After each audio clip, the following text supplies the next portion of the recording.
back for more insignificant events in the life of a cactus. Hopefully you had a good weekend and everyone is healthy and enjoying their time with their families.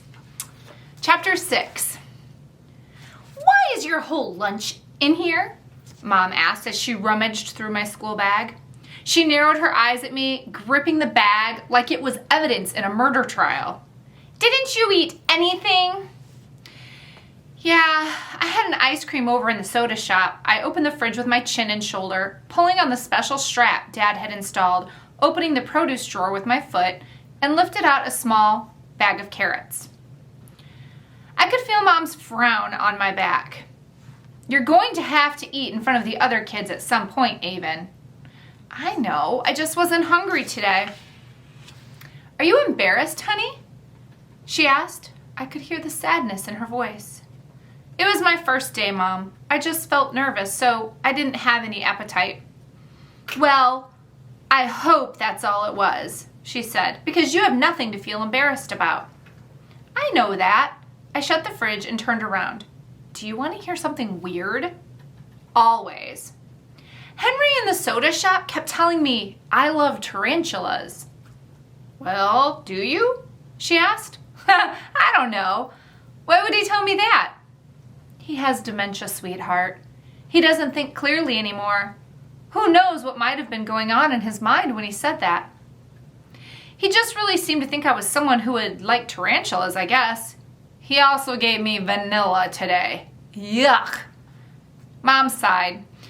I know. Dad and I don't have the heart to replace him, though. He's worked here for 60 years. How could we do that? No, that would be awful, I agreed. I can learn to like vanilla. Mom smiled at me. Oh, I almost forgot, she said. I have a surprise for you. I followed her down the short hallway to my room, carrying my bag of baby carrots between my chin and shoulder. The apartment only had 2 little bedrooms, 1 bathroom, a living area, and a kitchen. A lot smaller than our house in Kansas. Ta-da! She announced as we entered my tiny room. Wow, I said, sitting down in front of the new computer she had set up at my desk. Dad and I thought you could use a new one. And we found a keyboard with extra large keys for preschoolers. Might be easier to use than our keyboard. I slipped my feet out of my flats and tapped my toes on the keys. Yeah, I think this will work great. Thanks, Mom. I hit the power button with my toes and waited for it to start up. One more thing, Mom said. She told me an address to type. Your own blog, she cried. I stared at the page. Cool. Dad set it up for you. We know you love to read Emily and Brittany's blog, so we thought you should have one too. It might be a good way for them to keep up on everything that's been going on with you here. What should I blog about? What do Emily and Brittany blog about? Brittany mostly blogs about fantasy books, and Emily is trying to be a restaurant critic. Mom smiled. Why don't you blog about soccer? That reminds me. Did you find out when tryouts are? Not until spring, unfortunately. I kind of hoped they would have soccer in the fall.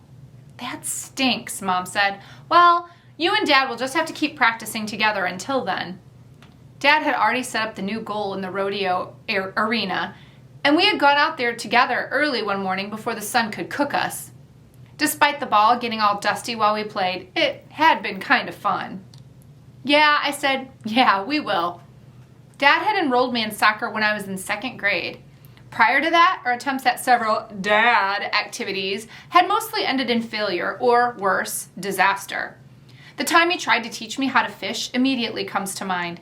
Think fishing hooks in toes and ears and everywhere else except a fish's mouth.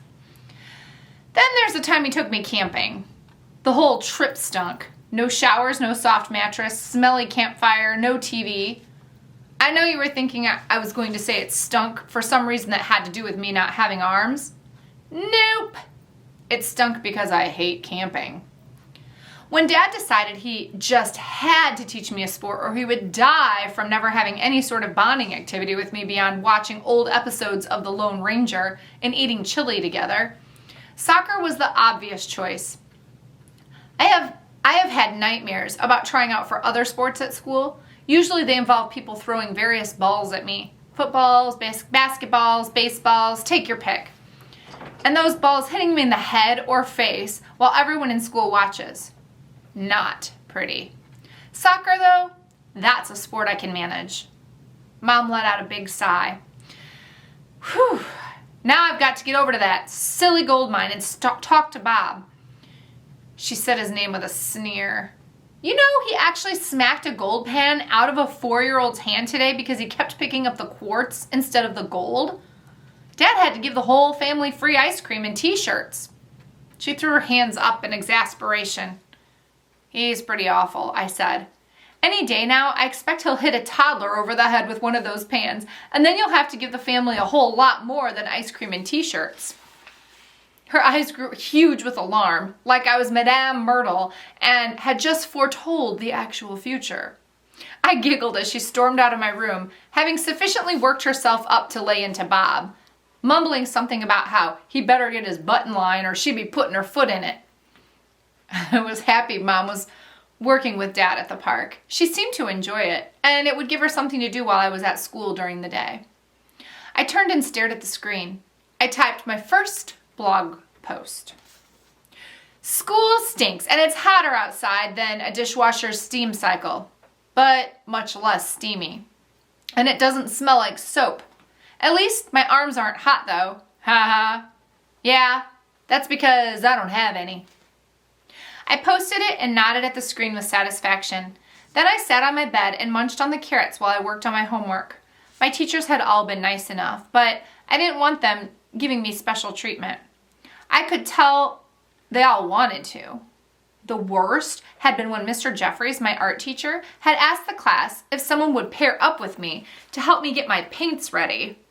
I couldn't have felt more put on the spot than if he had asked me to tap dance while balancing the paints on my head. I told him I didn't need help and could get my paints ready for myself.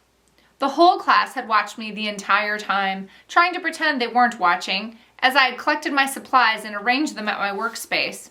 It took me at least twice as long as most people to do things like this, and yet I still managed to be the very first person in the room to have all my paints ready. I guess the other kids had been too busy observing. I tried not to let it get to me. I reminded myself throughout the day that curiosity was normal. I shouldn't let it bother me. I missed my friends back home. No one ever treated me like I was different in Kansas. Of course, I'd had to deal with the usual stares when I'd go out places, but never at school. I especially missed Emily. I wish we were sitting in my bed together, working on our homework, listening to some terrible pop song Emily loved, giggling about something stupid, but it was just me. I sighed as I wrote out a math problem, nimbly holding the pencil between my toes. I loved math. After all, it was just problem solving. From the time I was little, my parents had trained me to be an extreme problem solver, like a problem-solving ninja. Even when it took me an hour to get a bathing suit on once when I was 8, they still hadn't done it for me. And I never had trouble getting my bathing suit on again. They were determined I would grow up to be a totally self-sufficient person, problem-solving expert. I only wished I could solve the problem of how to make friends in a sea of kids who thought I was a freak. In this chapter, we focus a lot on the relationship between Avon and her mother and father. We see a couple of the things that her mother does for her and says to her that kind of show how she feels about her. First of all, she's rummaging through her backpack and kind of scolding her for having her whole entire lunch in there. What does that show about how her mother feels about her? Then she has a surprise for her, and before that, she talks about how she doesn't have the heart to fire the old man Henry, that they could never do that to somebody. So that says a lot about her mother and father and their morals and what kind of people they are. And then we have the surprise that her parents have given her, and they even adjust the surprise by giving her a special keyboard that they thought might make it easier for her. That shows a lot about how the three of them get along as a family. We do also focus on the bonding between Avon and her dad, the failed attempts, the successful ones, the things that they find out work together. We find a lot about this whole family together, how they work. Next time we'll hear chapter 7. Have a good day. Hi everybody, hope you're having a good day. It's Mrs. D again, back with Insignificant Events in the Life of a Cactus by Dusty Bowling. Today we're going to read chapter 7. The next day at lunchtime, I headed to the bathroom again to wash my feet. But this time when I finished, I couldn't bring myself to leave. I thought about the other kids watching me while I ate, and my stomach cramped up painfully like it had the day before. I locked myself in the handicap stall and sat down. I pulled out my lunch and began eating, careful not to put my bare foot on the floor or drop my peanut butter and jelly sandwich, which would pretty much put an end to eating that day.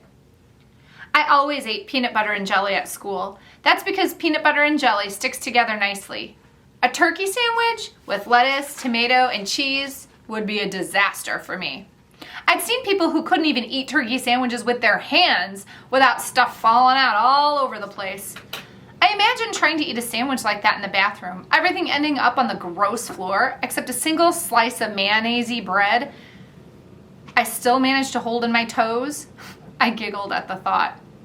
As I munched on a carrot, I heard a couple of girls enter the bathroom. They were talking about some cute boy who had looked at one of them. I rolled my eyes and continued crunching on my carrot, hopeful it wasn't as loud to them as it was to me. A ton of boys had looked at me. Heck, boys were looking at me all the time. But I didn't think this was how that boy had looked at this girl. When the bathroom was finally quiet and the girls had obviously left, I packed up my stuff and headed to class. Art went a little better that day. Mr. Jeffries had apparently learned his lesson and didn't make any more pleas for help on my behalf. The day after that, I couldn't bring myself to eat in the bathroom stall again. Besides the fact that it was flat out gross, it was also depressing. Instead, I told myself to stop being such a coward, and I ignored my cramping stomach. I sat in the same secluded spot I had sat reading on my first day, and I ate my lunch, hoping no one would notice me. Some kids did pass by and sneak glances at me, but I tried not to pay any attention to them or to my thumping heart. At one point, a group of 3 girls walked up to me as I took a bite of my string cheese, carefully held between 2 toes. I dropped it on my napkin, not wanting them to see me eat it like that. I smiled nervously at the girls. Hi, one of the girls said. She had on a cute flowery tank top with spaghetti straps, and once again I felt the sting of being too afraid to wear such a thing. Hi, I said. How are you? I hoped desperately I didn't have any food on my face because I wasn't about to wipe my mouth with my foot or shoulder. We're good, another girl said. She was also very stylish, dressed in a cute green tank top and jean shorts. How are you? Good, I said, hoping the girls weren't just here out of curiosity. I scolded myself for assuming that was all that interested them. Maybe they were going to ask me to come sit with them, so I didn't have to eat lunch alone. Is it okay if we ask what happened to your arms? Flowery tank top girl asked. Yep, curiosity, I sighed. I didn't have the energy to tell them my arms were chopped off in a guillotine or something like that. And these girls seemed far too nervous. I would probably terrify them. Instead, I recited, I have an extremely rare genetic disorder that causes malformation of the limbs. The girls looked alarmed. Is it contagious? Green tank top girl asked. I gazed at the girl, searching her face to see if she was serious. I imagined passing my armlessness on to other people, their fully grown arms shrinking and shriveling and getting sucked up into their shoulders with a terrible slurping sound after I touched them. I slowly shook my head and spoke carefully so she would understand. No, it's genetic. That means you have to be born with it. The girl's faces all relaxed as flowery tank top girl said, Oh, that's good. It was nice meeting you. I watched them walk away. I looked down at my string cheese. The girls hadn't met me at all. They hadn't even asked me my name. No. What they had met were my missing arms. It was all they had seen and all that had interested them. And not just out of curiosity, but because they were afraid. Afraid they could catch it from me. I didn't feel hungry anymore. I packed up the rest of my lunch, stuck it in my bag, and waited for the bell to ring. All right. After chapter 7, let's kind of think about the main conflict again. Obviously, it's hard to move to a new school and start over and meet new friends, especially when you have a physical problem like Avon does. In this chapter, it kind of continues that problem, digs a little bit deeper into that conflict of being the new girl and being put on the spot and having the curiosity of all the kids around you. Think about how that might feel for Avon and how that might drive some of her decisions and what she does in her life at school. That's all for chapter 7. Have a good day.